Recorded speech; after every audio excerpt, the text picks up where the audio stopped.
Nous sommes en plein cœur de Paris. La situation est tendue en ce moment entre les étudiants qui protestent contre le résultat du second tour à l'élection présidentielle et les forces de l'ordre. Ils appellent les élèves de l'ensemble des écoles et universités parisiennes à descendre dans la rue pour faire entendre leur mécontentement. Ça a dégénéré hier, comme vous pouvez le voir sur ces images.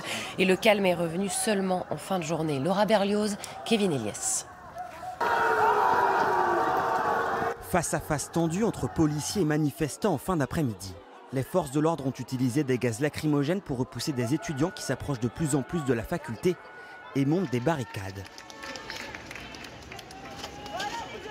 La Sorbonne est occupée depuis 48 heures. Les manifestants s'opposent à l'affiche du second tour. Je n'irai pas voter au second tour, je n'irai pas choisir en fait entre Macron ou Marine Le Pen, je n'irai pas choisir entre la peste et le choléra. Emmanuel Macron, on n'a pas aimé. Et Le Pen, c'est pas un pouvoir qu'on voudra tester. C'est un pouvoir qui nous rebute et qu'on ne veut absolument pas voir chez nous. Selon leurs camarades restés à l'extérieur, les occupants ne peuvent pas sortir. Par terre, on voit les objets qu'ils ont jetés sur les policiers qui les bloquent. Avant les affrontements, les jeunes s'étaient rassemblés en soutien aux étudiants étrangers. C'est commencer à militer dès maintenant pour revendiquer l'inscription et la régularisation de tous les réfugiés de guerre qui viennent d'Ukraine. Qui est contre ? Une autre assemblée générale est prévue aujourd'hui à 13h.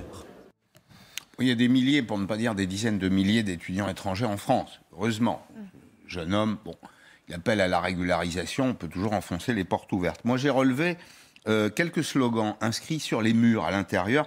Vous allez sur Twitter ou sur les réseaux sociaux, vous allez voir, c'est filmé.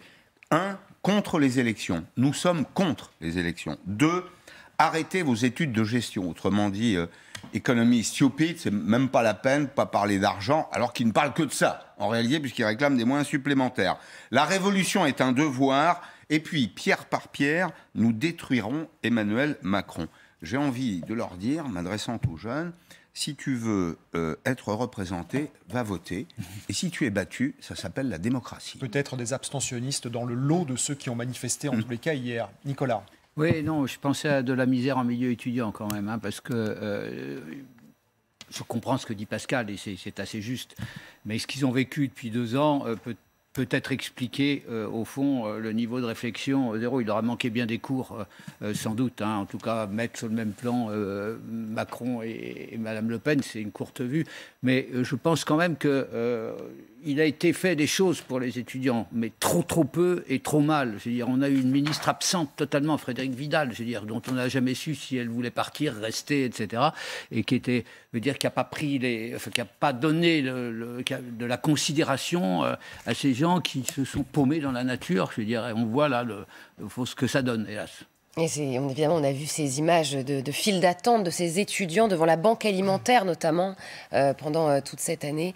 Et ils ont exprimé que c'était très compliqué lors des fins de mois. À l'approche du 24 avril, les consignes de vote, les soutiens aux candidats finalistes s'enchaînent, notamment de la part des personnalités politiques. Dont des anciens présidents de la République. Eh oui. Nicolas Sarkozy, qui a annoncé qu'il votera Emmanuel Macron. Quant à François Hollande, il était l'invité du 20h de TF1 hier, de Gilles Boulot. Il a donné sa consigne de vote. Écoutez. Je suis un ancien président de la République et je sais que dans une élection de cette importance, l'essentiel, c'est la France. Et sa cohésion, son avenir européen et son indépendance. Et c'est la raison pour laquelle j'appelle les Français, compte tenu de l'enjeu, à voter pour Emmanuel Macron.